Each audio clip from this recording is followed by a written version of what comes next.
Hello everybody, good evening and welcome to the United Stand. It's the Friday night show, but it's fun-packed. Fun-packed, it's full-packed. There's lots to talk about. Basically, Ten Hag versus Pochettino, decision time looms for Manchester United. Yet another update about Cristiano Ronaldo. Paul Pogba jumps on the new project story and says, basically, I want to know what the new project is before I make a decision. And also some interesting transfer news around Tchouaméni, which I think would be fantastic. So lots to get into tonight. And I suppose the headline is the next 7 days for Manchester United, the decision will be made on who our manager is going to be next season. Who's it going to be? Jazz says Tardybridge. Jazz, swivel on it. I don't mean it in a bad way, but please do swivel on it.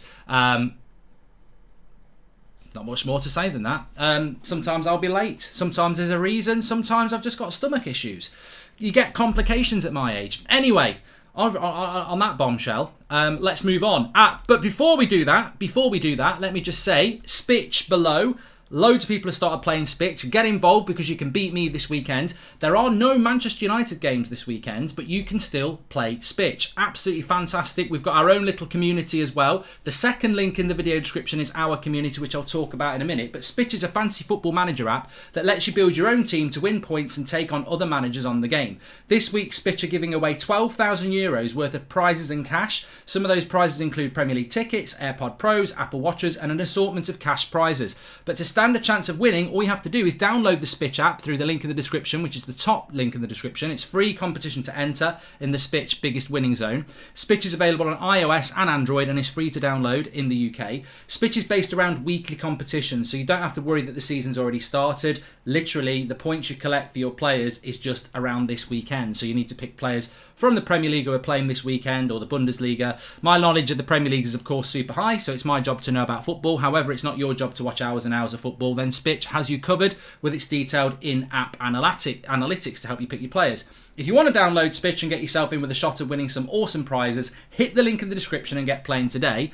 Also, as I said, make sure you join the United Stand community page on Spitch. That's the second link in the video description, as the person who gets the most points in the community this week will win the amazing United Stand Last Stand hoodie, which I should have worn actually, but you've seen me wear it before. So you can win a United Stand hoodie and also a very cool United Stand mug. I've placed the links in the description to download Spitch and join the community. You've got to be over 18 to play Spitch. Terms and conditions apply. And finally, we're capping the amount of United Stand merch prizes for the community on Spitch to 1 per user to make sure the same person does not win every week. So get involved. Fantastic little something to do this weekend because United aren't playing, so you can keep an eye on everyone else who is playing, accumulate some points and win. As I said, first link in the description is where you download it and you can play for your money and stuff like that on that. The second link is the United Stand community where you can take me on and try and beat me and win some United Stand merch as well. So give it a go. You've got to be over 18 to play, but it is free to play and free to download. Links in the description. Crack on and have a bit of fun this weekend.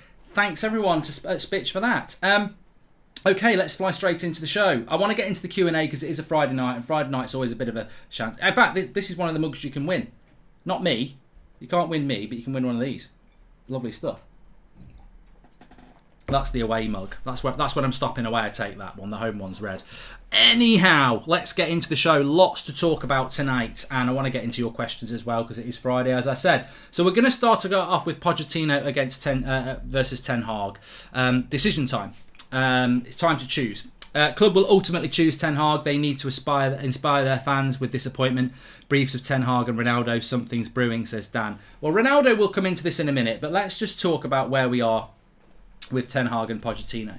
So there's a lot of different stories. I was tweeting about this today, and like sometimes I have an opinion, and I think I'm always very clear about this. The morning show tends to be about news, but I'll always tell you when it's my opinion. When we talk about Ronaldo, I've had people saying to me today, I don't believe you've got any sources, this, that and the other. I don't have any sources on Ronaldo. I've always said my opinion is an opinion. I've been talking about it since November.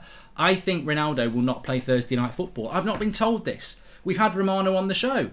I've spoken to other people about it. They won't say Ronaldo's going to leave because they always say the same thing. But it's my opinion on that. In relation, and we'll talk about that in a minute, but in relation to Ten Hag and Pochettino, there is a lot of information around this at the moment. And cutting through all the different opinions, it's fair to say that this situation at Manchester United has not changed for a very long time. I believe there is something going on with Pochettino. Now, whether Man United could have changed their mind, but last November, Pochettino really briefed from his side that he wanted the United job. United couldn't get him because PSG didn't want him to go, and it would have cost a lot of money. I believe that Woodward has always liked Pochettino, and I believe that there's some sort of agreement there, which may still be in place, but may not be in place because Woodward's no longer the CEO, and Richard Arnold hopefully has woken up and smelled the coffee and realised he needs to do something different. Otherwise, he's always going to be perceived as Ed Woodward's bitch, I suppose. But that is not the way it needs to be. I really enjoy Last Kingdom on Netflix. It's about like the Viking Wars and stuff like that, and the Anglo-Saxons and everything. And what happens there is a king will die and then the son will take over. And a lot of the people will think, oh, is he just going to be like his dad? Or is he going to do something different? And that's sort of what Richard Arnold needs to do. He needs to do something different. I think Pochettino is very much, whether it's fair or not, Pochettino is very much attached to sort of Ed Woodward, and even Sir Alex Ferguson's name's been mentioned as a fan of Pochettino. It's the past, and I think Pochettino is the past. I think he's coming down the mountain. I think Pochettino peaked with that Spurs Champions League final, and he's not really done anything ever since. Ten Hag is that's the new step. That's why I think it should be that. But where are we at with this? So there's lots of different stories coming out. I think everybody's clambering to get the information, and it's interesting because there was a story this afternoon going around that the board want Ten Hag, but the football side don't. They want Poch, which is interesting because the board's always wanted Poch, and it's the footballing side that you hope is pushing Ten Hag. I personally think it's probably more simplified than that. I don't think United's board is exclusively Pochettino, and I don't think the footballing side is exclusively Ten Hag. I think there's people on the board who want Ten Hag, and there's people who want Poch. I think there's people in the footballing side who want Ten Hag, and there's people who want Poch. For example, Murta might want Ten Hag, Rangnick might want Poch. Arnold might want Ten Hag, someone else on the board might want Poch. I don't know whether that's true. Murta might want Poch, and Rangnick might want Ten Hag. It's speculation, because nobody has come out and said categorically, I want this, I want that. And I don't think anybody's stupid enough to do that, because the last thing you want to do is be the person who is pushing Poch, because you will not be very popular for that. And that's just the way of the world, isn't it? Football fans are, we are a bit hysterical at times. I would admit that. And I think if anybody on United's board came out at the moment and went, look, I really want Pochettino, they wouldn't get a lot of praise for that. It's a difficult decision, I accept, and Manchester United have to get it right. There's definite splits in the club, and by that I don't mean everyone's falling out, but there's people with different ideas about what we need to do. I think my understanding of it is that I think the Pochettino people really think he's the right person, and they also think he's the safer option because he's managed in the Premier League. The Ten Hag people feel that Pochettino has had his day. Ten Hag is a sort of manager that a Man City or Liverpool would move for, where they wouldn't move for a Pochettino. Therefore, Ten Hag also has experience of building clubs, and he is the right man to start a new Manchester United. Also, you've got the overarching thing is, what's the patience from the media and the fans if Pochettino loses a few games? I don't think there is the patience there. If Ten Hag loses a few games, I think the media and the fans, more importantly, will be open to give him time. With Pochettino, he's just not a popular choice. So I think the next 7 days are crucial, and we've sort of hinted about this before, but this is strong rumours now. This is basically a massive week for Manchester United. These next 7 days are huge. It's international week. Champions League football doesn't exist for PSG or Ajax. Ten Hag has already said he wants to go in the summer. Ajax are aware of that. Everyone knows that Pochettino is going to get sacked. This next week is important because United can really make a step forward on who they're going to get, and I expect that to happen. I don't know how well briefed we're going to be over the next week. You could have a situation where United openly speak to both of them. I suspect they won't do that. I suspect this will be quiet and secretive. People might track flights or stuff like that, but they could just do it on, they could do it on Zoom if they wanted to. So it's going to be very interesting. This is my opinion.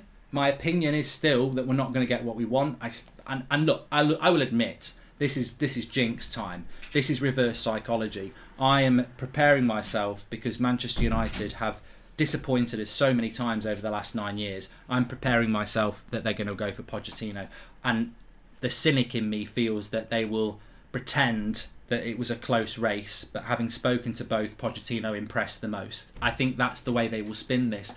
I've seen this done before. I've seen it done with United before on signings as well. You want one player, they go for another player, and they almost feed off the positivity of the player that they're not getting. They almost feed off the positivity of the fans' choice. And I think United have got to spin a way to get Pochettino so that the fans are receptive. And I think actually that a clever ploy would be to make it look like it's Ten Hag versus Pochettino, which will get everybody excited because they'll think it's going to be Ten Hag. And actually, they're always going to get Pochettino. And what they'll do is they'll sort of make that story up that, it was a really close race, but Pochettino was so impressive about what his plans were that they've gone with him. So when that appointment's announced, it's almost like, wow, Poch is better than Ten Hag because he did a better interview. And I feel that is what I fear will happen. They'll almost use the positivity of Ten Hag to promote Pochettino. I hope I'm wrong on that. I really do hope I'm wrong. But I think ultimately, whether Ten Hag is the preferred choice or not, it depends who is saying it's their preferred choice. There is 100% division on decision within the club, but it is decision time in the next 7 days. The most obvious choice is Ten Hag for many reasons, but we're not there yet. And look, if we make that deal happen, nobody will be more happy than me. And I will applaud the club. I don't think it means we're back. I don't think it means we're anywhere near back. I don't think it means we've got a good CEO. I don't think it means we've got a good director of football. I don't think it means we've got good owners. But if they do something right, we must applaud it, even if it's just for a little while, even if it's just 4 claps. So I would. And the reality is, I don't expect them to appoint Ten Hag. So if they do, they'll be doing something for the first time in a long time that I don't expect them to do. Something right. And I will applaud it. Hag and Donny and Rashford and Fletcher out, says Ruddy. Mark, I want to know your thoughts on the hypocrisy of people like Neville and Scholes. They've been wrong time and time again and they've lost the plot, says Nate H. Well, I don't want to talk about that too much, but I did. Which do you want, Goldbridge, says Aman. I want Ten Hag. I do want Ten Hag. I don't disagree with long-haired assassin that Ten Hag is overrated. I do not think that he is. There's no point in doing a poll, Joshua. We've done polls before. Pochettino will get less than 20%. I guarantee that. And that's not just the United Stand community. That's across any social poll that you do. But I want to make it very clear that Ten Hag is not going to win us the title in the next 3 years. He's not going to win us the Champions League either. This is a long build. This is a reset. And even if we appoint him, if they turn him into a puppet, he won't succeed. If they treat him like Mourinho, he won't succeed. If they treat him like Van Gaal, he won't succeed. He must be given the freedom to build that club. He must have somebody above him. Now, Romano said today that the new manager will be working alongside Ralf Rangnick. Now, for me, that makes it even more exciting that it's Ten Hag, because I do not believe that Pochettino works well with a director of football. He's not worked well with Leonardo, and I don't think he'd work well with Rangnick. So I'm really hopeful that that's going to happen. We'll have to wait and see, but the next 7 days are absolutely key. They've got to move over the next 7 days. I don't know how United are going to announce this. I've always had an opinion that we won't announce who the manager's going to be until May anyway. But the club will know who the manager's going to be. And whether we can get any leaks about that in the modern day United leak like a sieve, we may well do. So we'll have to wait and see. But what I would say is we can all rest assured that something's going to happen in the next week or two around the manager, because they've got to get on with it, because the transfer market is becoming very competitive now. There's players that are sort of deciding their futures now, and we can't move for them because we don't know whether the new manager would want them and whether it's a good fit. So we've got to get that new manager in, and I would be very excited if it's Ten Hag. On the subject of ex-players, just very quickly before we move on to the next topic, somebody mentioned Scholes and Gary Neville there. Everybody's entitled to an opinion. They are Manchester United fans. They played for Man United. They're legends of the club. They've hopefully got the best interests of Manchester United at heart, and I firmly believe they have. But their opinion is as questionable as yours, as mine is. I don't get it right all the time. You don't get it right all the time. The problem is they are authoritative voices around Manchester United, and it does frustrate people when they openly contradict themselves. I saw a quote today. I haven't read the article, and I always worry a little bit about quotes on Twitter, but it was from a relatively decent United aggregator account, and they were saying that Gary Neville had said that we should go and get Simeone, because Simeone is the sort of manager that would come in, take no nonsense and sort the club out. And I think Roy Keane had said something the same as well. Now, to me, that's a really bad take. And somebody might say, well, your opinion on what you're about to say is a bad take. But Gary Neville was adamantly against Conte. who is the same as Simeone in relation to his no-nonsense approach. But Conte's got a way more attractive style of football than Simeone. So why would Gary Neville now say, let's go and get Simeone? Is that just a flippant, flip-flop approach because they've knocked us out of the Champions League? Conte is a better coach than Simeone in relation to his style of football. And he's no-nonsense as well. So why would Gary not want Conte but suddenly want Simeone? My problem with Simeone is I don't want him anywhere near our club. I think he's done a fantastic job at Atletico Madrid. But we've just watched them play over 2 games. We've just previewed them. We've seen them play well over years. Simeone is happy to give 60% possession to the opposition in every game. His game plan is about defence, counter-attack, 40% possession. How on earth is that conducive to Manchester United's principles? I tell you what, and Gary Neville knows that, and Roy Keane knows that, and anybody who wants Simeone knows that. Or do they not know what Simeone's all about? Because I'll tell you for free, if we appointed Simeone this summer, he'd be getting booed out of Old Trafford by Christmas, because United fans will not put up with a park the bus 40% possession team. Even if we're grinding out 1-0s, they won't put up with it. You know they won't. Liverpool didn't put up with Hodgson because the results weren't very good, but they have had other managers who did reasonably well. But you've got it. There are certain clubs in world football that have to have an identity, and I don't think it's United's biggest problem over the 9 years. I think the last 9 years has been about the recruitment as well, but our identity has slipped as well. Mourinho is not an expansive footballer. Ollie was a counter-attacking footballer. Manchester United Football Club must play in a certain way, risk-taking, on the front foot, using the width, fullbacks bombing on, get people in the box. That's United. That's not Simeone, and he's probably the most defensive successful coach in world football, and he's not a fit for United. So when I see anybody say let's get Simeone, it doesn't matter whether you're an ex-legend of the club or just a fan like everybody else.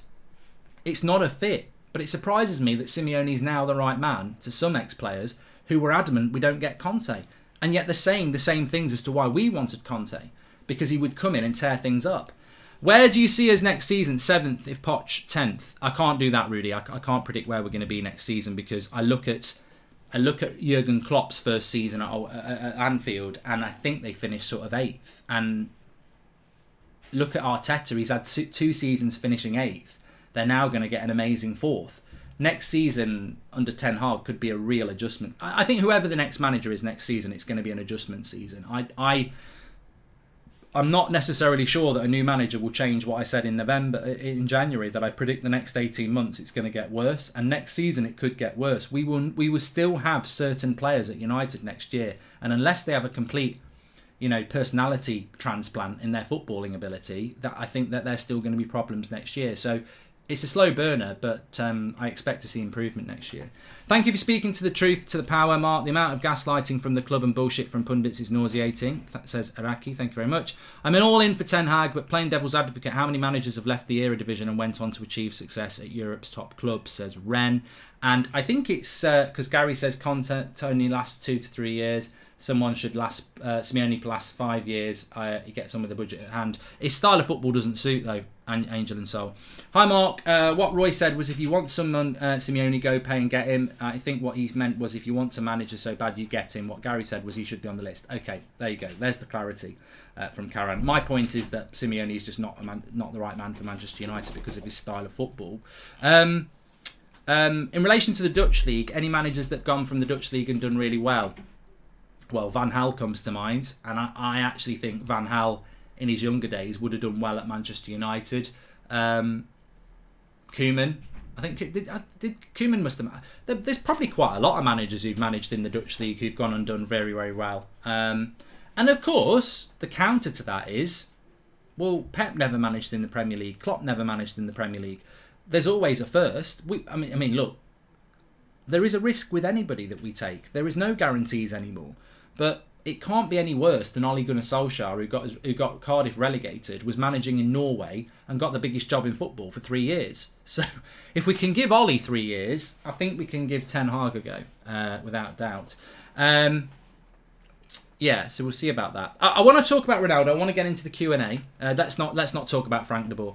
Sir Alex Ferguson came down from the Scottish League, says Raz. Yes. So there's always an exception to the rule, and I personally also think that good managers are good managers, regardless. So, and I believe he is a good manager. Yeah, I do.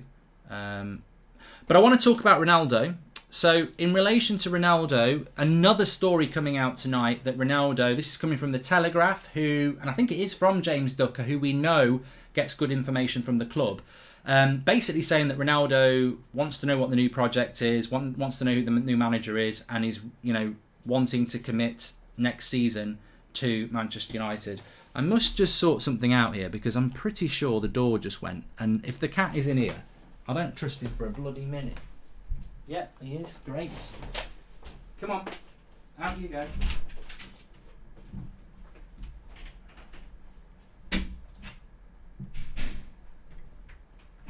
He'll scratch my nuts off. I can't trust that on a Friday. He would. He'll attack my legs while I'm talking. He's a little arsehole. God knows what. We need him in our midfield. I've lost myself now. There we go. Back. So Ronaldo, yet second 2 days in a row, people talking about Ronaldo staying at Manchester United. Obviously, I put him in the kitchen. Obviously, last season, yesterday it was from a European source. Today it's coming in from the Telegraph. Ronaldo is going to stay next season at Manchester United. Now, if this is true, I think this is absolutely fantastic news. The first thing I want to say about Ronaldo, and this is my opinion, I don't know why people think I've got a source on this, whether you believe I've got a source or whether you think it's from my source drawer, I really don't care. If you've been watching the United Stand, you know the sort of people that come on the show, you know the sort of people I speak to, so you can believe it or not. I know some people get very, very... It's like I did my part 2 of my stand-up with Goldbridge. I've dropped the link in the video description, and the first 2 minutes is me responding to the hate comments, because people will hate no matter what. And I could sit and do an interview with Fabrizio Romano with an exclusive, and people would still say, bollocks, he doesn't know anything, he doesn't know anyone, he gets no sources, and I could be sat there with him. So I'm completely comfortable with people who don't want to believe anything about what we do. That's absolutely fine. I know what we do. But this is opinion on Ronaldo. I've never said I've spoken to anybody about this. This is pure opinion. I can't see him playing Thursday night football next season, especially if Portugal aren't in the World Cup. I just can't see Ronaldo in 2 weeks' time knowing he's not going to a World Cup and then sitting there in the summer and going, I'm not going to play in the Champions League either. Where Ronaldo is right now, he will expect to be playing in the World Cup, the biggest tournament in the world, in December, and he'll expect to be playing Champions League football next year. Do you think Ronaldo, if he's not in the World Cup and he's on playing Thursday night football, is just going to stay? He might be forced to stay, and I'll tell you that in a minute, but my opinion is I can't imagine 37-year-old Cristiano Ronaldo, in probably one of his last seasons ever playing at a high level, thinking I'll start playing in the Europa League. I can't see it, but maybe he will be trapped here, but I can't see it. But one thing I want to just say before this, because I don't want to dwell on Ronaldo too much because it's a Friday night show. Why should ask Ronnie who should be next manager, says Rudy. Ten Hag seems like a good option and would work well with Ralph, but will he be able to handle the egos at United? Says Suradeep. I think he'd be absolutely fine. But in relation to Ronaldo, I think this gets missed quite a lot. And I just want to say this about Ronaldo. Whether he goes or whether he stays, he never expected next season to be playing in the Europa League, and he never expected to be playing in a team that's got no chance of getting into a title race.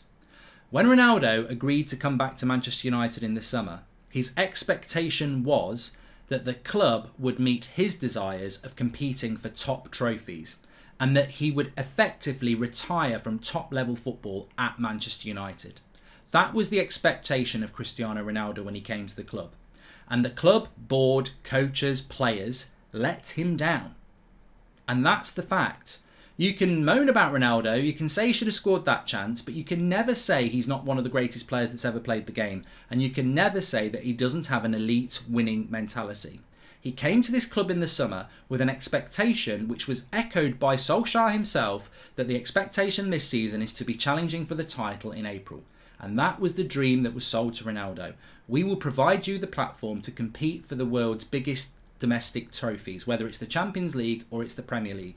And you will basically come back here in a fantasy world of starting and finishing your career at Manchester United for the next 2 years. And then beyond that, maybe you go back to Portugal, maybe you go to MLS, whatever.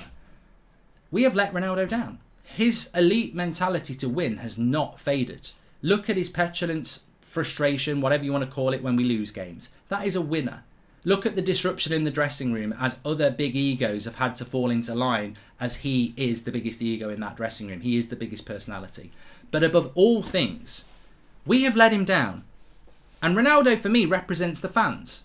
We were sold the same dream. Ronaldo's coming back. We're going to challenge for the Champions League. We're going to challenge for the Premier League. Look at where we are just 9 months later.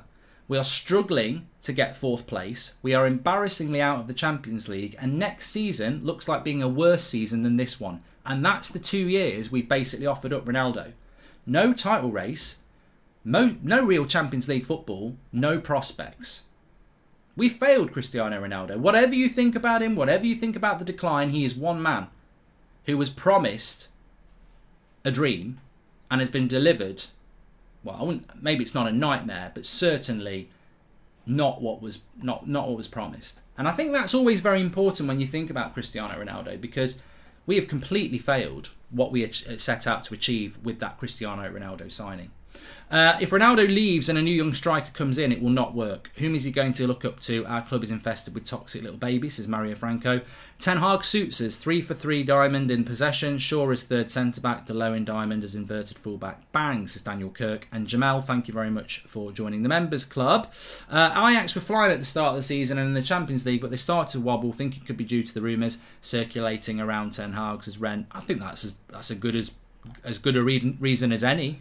But I think if you watched Ajax against Benfica, fair play to Benfica for going through, but Ajax were the better team in Portugal and they were the better team in the Netherlands. It was just one of those things. It was a bit like Juventus against Villarreal. Juventus should have beat them, but they didn't. And fair play to Villarreal. These things can happen. Ajax are not Man City. Man City or Liverpool. Liverpool will beat Benfica because they're a different level of player to what Ajax have got. But Ajax should have won those games.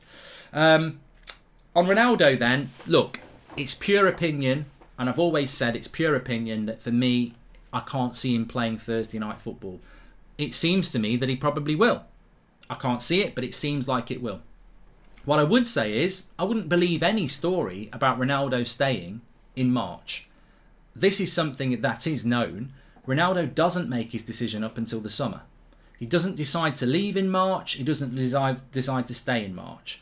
His intention to stay may well be 100%, and he may well be here next season regardless of whether we're in the Conference League or whether we've got no European football. He could well be here next season. But I think if there's an opportunity to go to a Champions League club, whether it's PSG or whatever, I think he will go. And that is where I will concede there may not be an opportunity to go anywhere else. If Ronaldo has got no options, he will be here next year, whether we're playing in the Conference League or the Champions League or the Europa League. But if he has an option, I think he will go. The interesting thing is, who can afford the financial package? And I suppose it's only PSG. So realistically, he could well be here next year.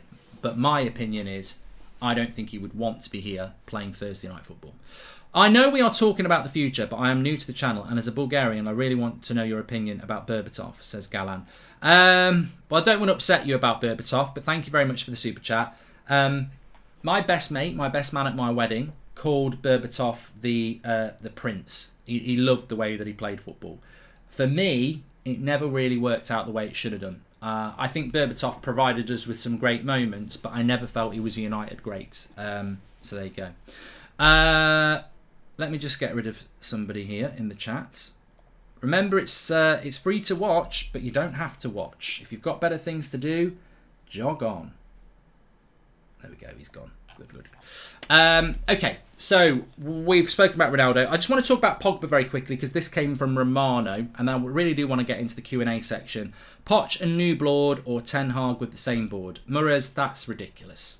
That is ridiculous. I mean, thank you very much for your comment, but that's a hypothetical. We can all do that.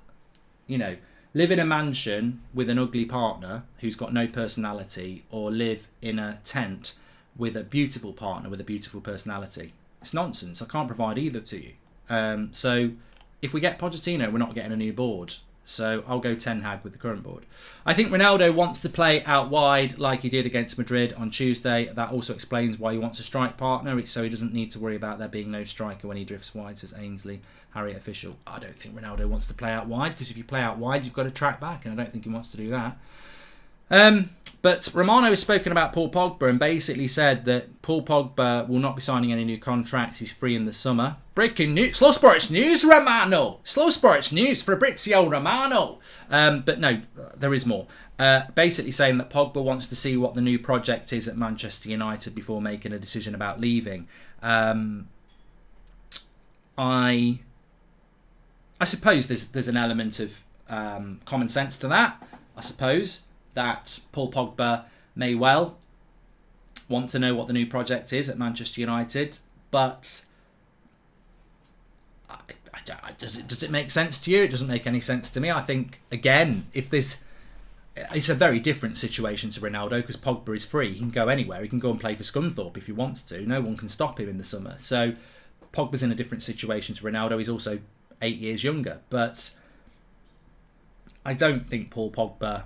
I don't think there's a project that's going to change Pogba's mind. I actually thought about that before I even went live. Pogba's waiting to see what the new project is at United before deciding what to do. Well, I'll tell you what, Paul, whoever the new manager is, whoever we sign in the summer, the new project is this. It's a 3-year rebuild at least, with no major trophy. He ain't going to sign up for that. The only reason Paul Pogba would stay at this football club is if nobody else wants him and we offer him the money that he wants. But I can't see that happening, because somebody somewhere will want Paul Pogba because he's free. You ain't got to pay any money for him. So you can give him really good wages and not pay any transfer fee.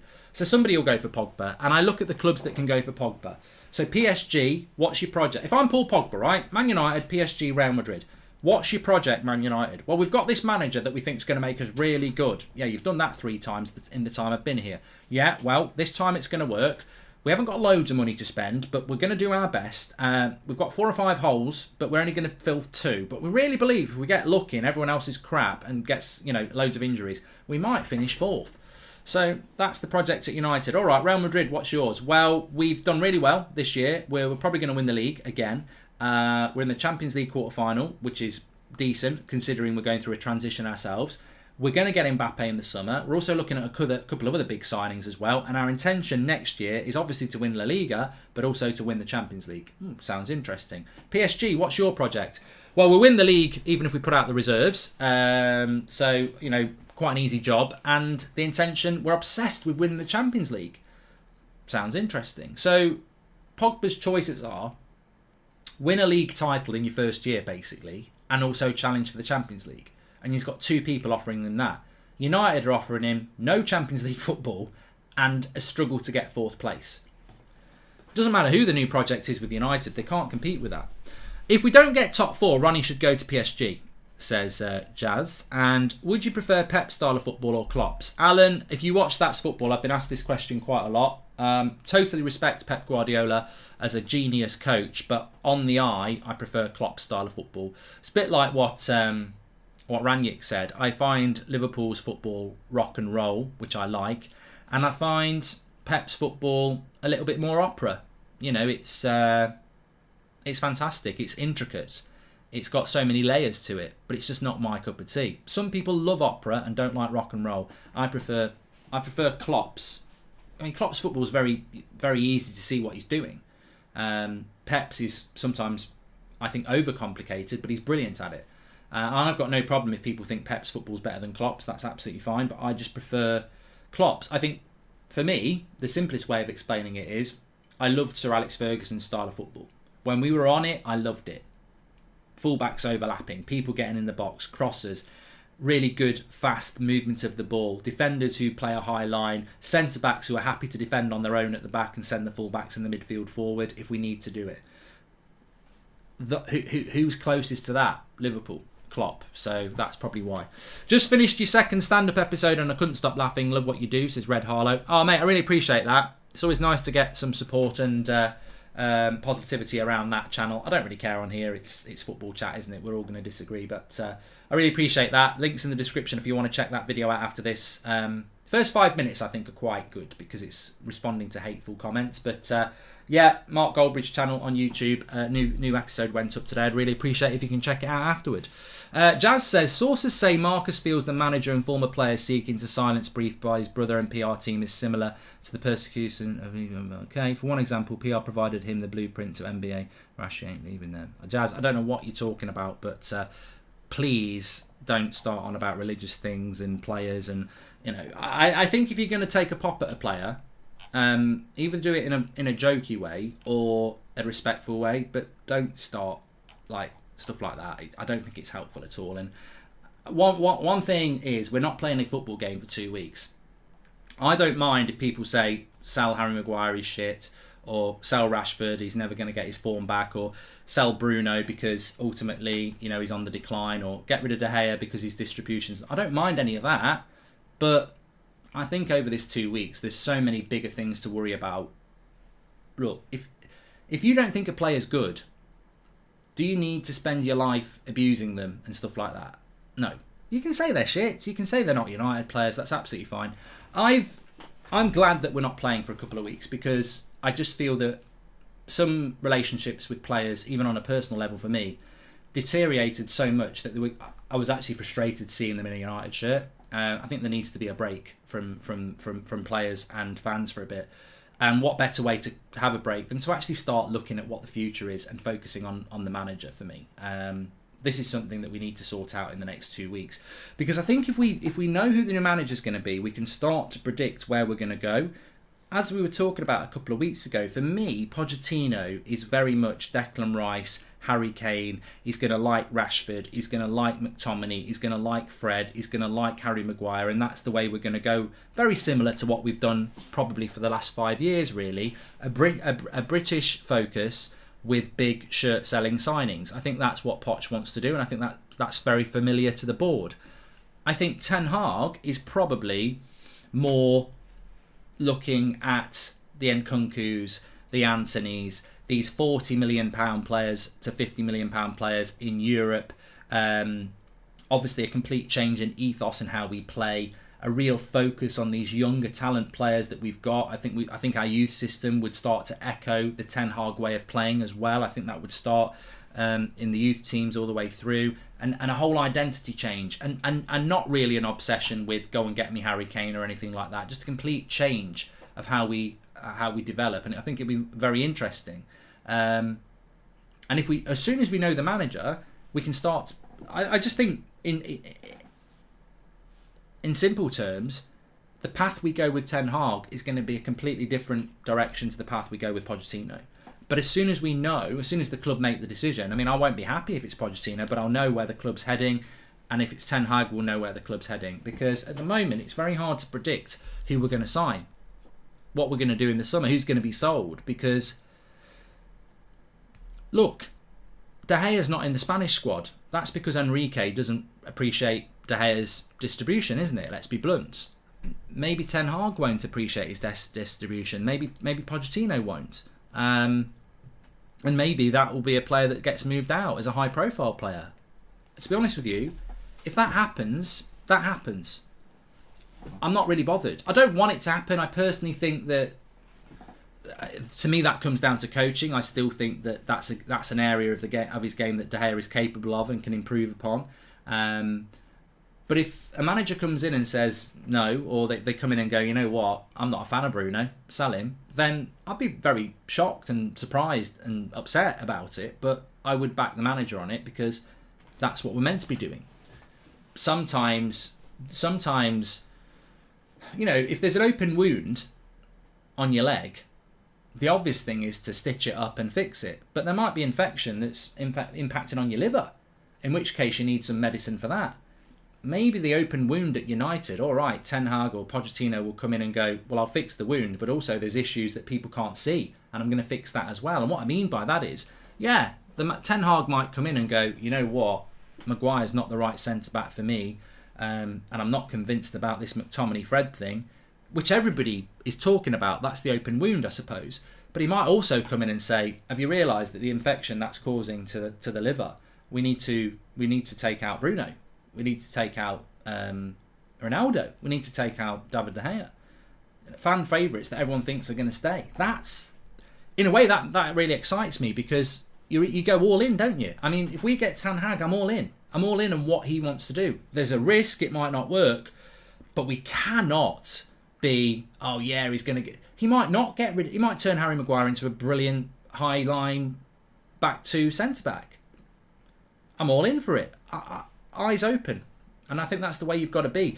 This is why Player FC doesn't work, because people will always throw stuff at me about who my favourite players are. They are my favourite players, but if Ten Hag comes in and says I'm selling them, fine, let's go.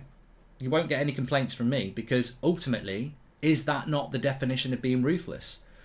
What's best for Manchester United must always be the pinnacle. And yeah, we might lose some players that are our favourites along the way, but if ultimately our journey improves and we start climbing that mountain again, then that has to be the right thing. Obviously, if they remove these players and we get worse, there'll be a few things to be said, because everyone's always got to be held accountable for their mistakes. But this is what I'm on about, freedom. If I can give them that freedom, and you can give them that freedom, the board has to do it. But as we've seen in the past, Jose Mourinho has said, I don't want Martial, sell him. No, you're not. So Mourinho goes to training in the summer, wants to sell Martial, doesn't, and then has to use Martial. That is on the board. For us as fans, we can work with a new manager and they can make decisions and we'll just get on with it. But the board has to let them do it.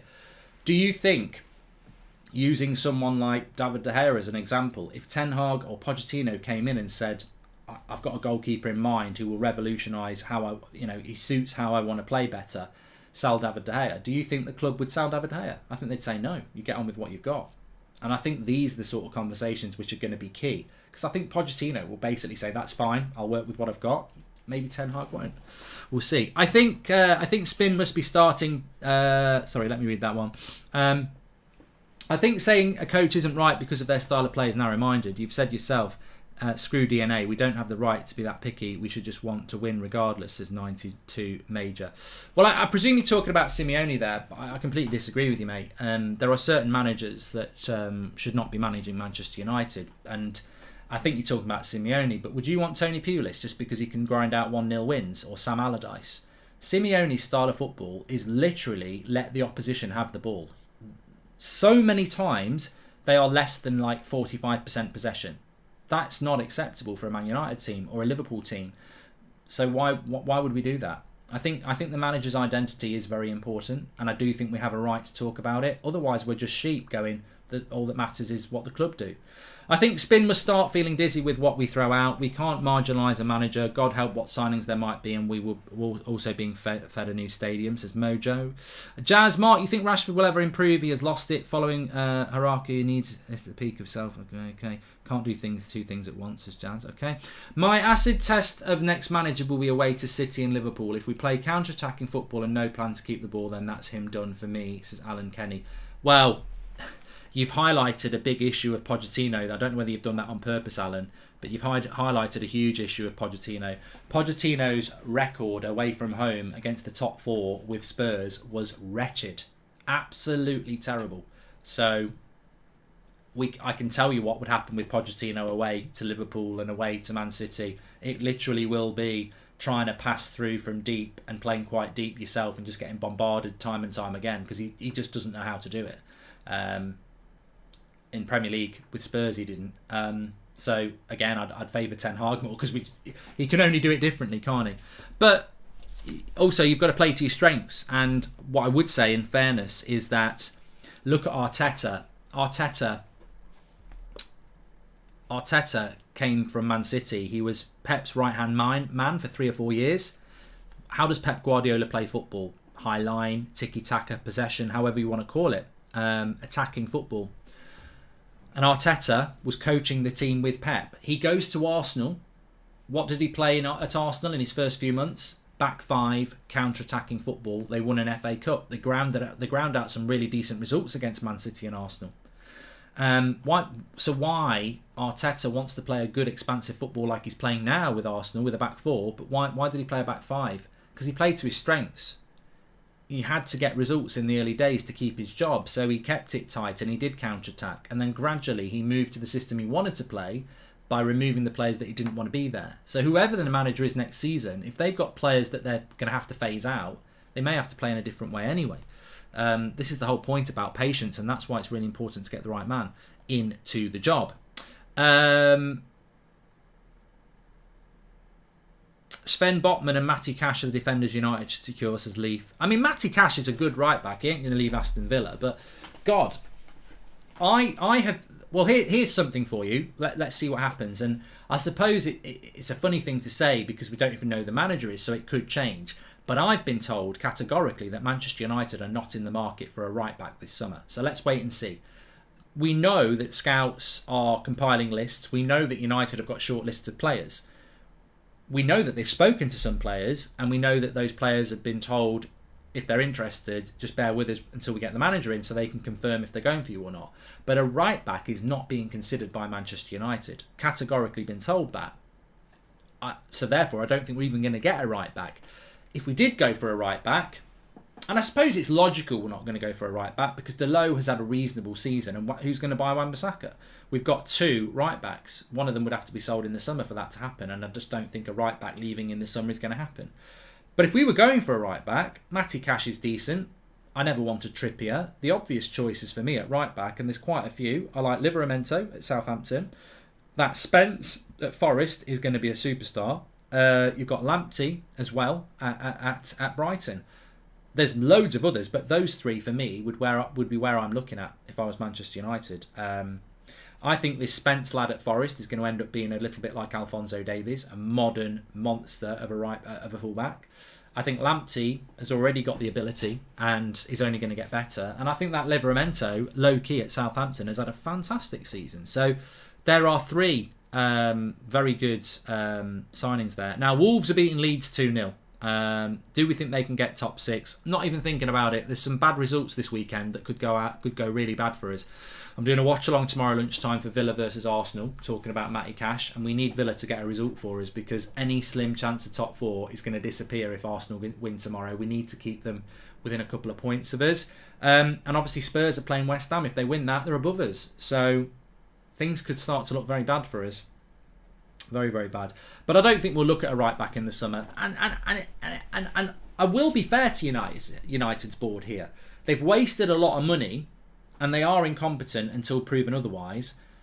But we're not playing Football Manager and we're not playing FIFA.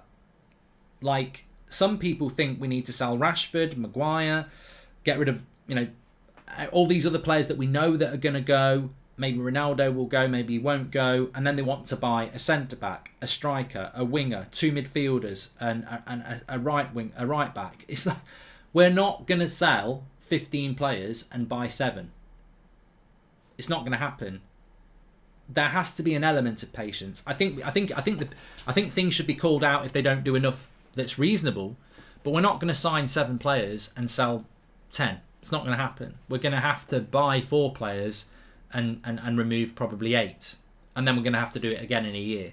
There will be players at this club next year that some of you don't want to be here. We will be selecting players that you don't want to be here. But that's going to be because you can't do everything in one summer. Because you simply can't. So there will have to be an element of patience, which is why it's really important that you appoint a manager that the fans can be patient with. And not only that, you give them the freedom to do that. Because what could happen next season is we may not be able to, we won't be looking to sell. I'm fed up of using the same player, but so let's use somebody else. We may not sell Marcus Rashford in the summer. We won't sell Marcus Rashford in the summer. And he will be given another opportunity by the new manager.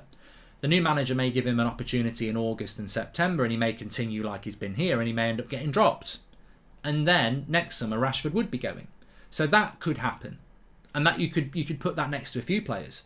So I think there'll be some players next season who are given another opportunity but are basically in the last chance saloon. And maybe that is a Rashford, maybe that is a Maguire, maybe that's a Fred, maybe that's a Wan-Bissaka, maybe it's a Delot, maybe it's a Luke Shaw. It could be quite a lot of players.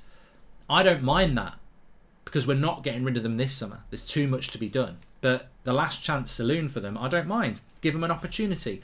And if they're not good enough, put them on the bench and then we'll remove them in the summer. So that's the sort of... my eyes are wide open to next season potentially being worse than this season, no matter if we appoint the right manager or not. The problem with some fans, and I completely get it, is they want things resolved now because they were lied to for the last 3 years. We were told constantly by Woodward, by Ollie, this is a cultural reset, it's a 3-year plan, and in 3 years we'll be ready. And actually, it was a complete and utter sabotage, erosion. Where Mourinho left us was a better place than where Ollie left us. And yet it was sold as a complete and utter cultural reset. Ultimately, what did we do in 3 years? We got on well. Ollie, we had a laugh. Ollie was a good bloke. That was it. That's what the 3 years was all about. So, if this club has been declining for the last year of Mourinho and all of Ollie, that's 4 years of dropping off. I mean, basically, it's 5. The last time we won a trophy is 5 years ago. So we've been declining for 5 years, and people expect us to be challenging for a title in the next 2. You've got to say 5 years of erosion and damage could take 5 years to fix. I don't think it will take 5 years. I think if they get the right manager in, they give him the right backing and the freedom to change the club around, and they keep Ranić involved, we can turn this around very quickly. I think next season will be the first step, the second season will be the second step, and maybe in the second season you do pick up a trophy. I don't expect us to win anything next year. But it's got to be an exciting project, and to get the fans on board, it's got to be something they can see working. I think if you, well, I don't have to speak for you. If they appoint Pochettino, I expect another 3 years of shit, another 3 years of erosion, another 3 years of failure. If they appoint Ten Hag, I actually don't know what the next 3 years is going to be, but it looks more like a project I can get behind. I watched the 2017 EFL Cup final earlier, and I can't believe how the board just let Herrera walk out the door. Very underrated player, says Mason Reed. Mate, you know what? That, for me, is probably one of the most underrated mistakes we made. Ander Herrera was never a world beater, but he's been gone a few years now. I've seen him play for PSG a couple of times this season, and he'd still be the best midfielder we've got in that engine room area. We let him walk out the door for free. He loved the club. The fans loved him. I think you've absolutely nailed it. It doesn't get mentioned enough. That is one of the biggest mistakes United have made. Is it as big as Pogba walking out the door for free this summer? No, I mean, Pogba's a better player than Herrera. He's a more high-profile player. But sometimes the high-profile, better player is not as important to the team. And I think Herrera was so important to that team. And the way we let him walk out the door is disgusting. Absolutely disgusting. But this is the challenge that Richard Arnold and John Murtaugh and everyone else has got. There is a clear division line. Woodward's not there anymore. You might have been involved in that decision. You might not have been. We are willing, well, I am willing as a fan to say, that was nothing to do with you. That was on Woodward's watch. Now prove us wrong. Don't do what Woodward had done. That's the opportunity for Richard Arnold and co. to do something very different. To appoint Ten Hag would surprise me. It would be very different. And I would say, look, Woodward 100% would be appointing Poch. Are you different to Woodward? Is this really you trying to be something different? The challenge is there. Do you accept the challenge? Or are you going to do what Woodward did? Pochettino. And effectively, things like Herrera, bad recruitment, shirt sellers, brand FC. That is the challenge. And we're all sceptical. Mark, what do you think will be our next spend this summer, assuming we sell Martial or Van der Beek or Henderson, says Mojo? I think Manchester United's next net spend will be £100 million. But if we sell £100 million worth of players, that's 200 million. One of the goalkeepers has got to go, and it needs to be Henderson, because De Gea's had an amazing season. You can't justify selling David De Gea when he's holding up Player of the Year. I get, I actually find the De Gea thing quite funny. I even did it today. I tweeted my keeper. I find it quite funny, and I'll admit I do wind people up. But we would be below. We would be level on points with Villa if it wasn't for De Gea this season. He factually has saved us about 12 points. You can't remove the Player of the Year, and there's too many question marks about Dean Henderson. So Dean Henderson we could probably get 25 million for. So I think the club has got £100 million to spend. We can only add to that by selling players. So I think the more players we sell for money, the more we'll have to spend. So If we had 100 million and we sold Dean Henderson for 25, I think that's 125 million pounds to spend. If we sell Martial for 45 or 30, that's another 35 million pounds to spend. Donny won't be going anywhere if Ten Hag stays, and for me that's not a bad thing because Pogba's going anyway. So you've got your ready. We don't need to replace Pogba with Tielemans if we get Ten Hag, because we give Donny a chance under a manager who knows how to use him for a year. If it doesn't work out, get someone next summer. But it's a deal you don't have to do. You haven't got to waste time negotiating the sale of Donny, and then you haven't got to waste time negotiating getting Tielemans in. Give Donny a chance for a year. There's clever things we can do. Anyway, look, really enjoyed the show tonight. Thanks everyone for watching. Please smash a like on the video. Do not forget to have a go at Spitch. There's lots of games this weekend, even if United aren't playing. It's free to download. You've got to be over 18 to play. But play Spitch. You can win cash prizes. There's things like Apple iPods and Premier League tickets to win. The second link is the link to our community where you can play against other United standards, including me. And the winner this week, we're going to get them a Last Dance hoodie, and then we'll get everything sent out. And we're going to be doing that every week as well. So links in the video description for that. Give it a go. And also, below that link is my latest Goldbridge stand-up. The first 3 or 4 minutes, a lot of people seem to like it because it's me responding to some haters from last week. Please give it a watch. It's Friday night. Goldbridge in the kitchen stand-up, having a Guinness. Join me on that. Link in the description. Thanks for watching. Speak to you tomorrow.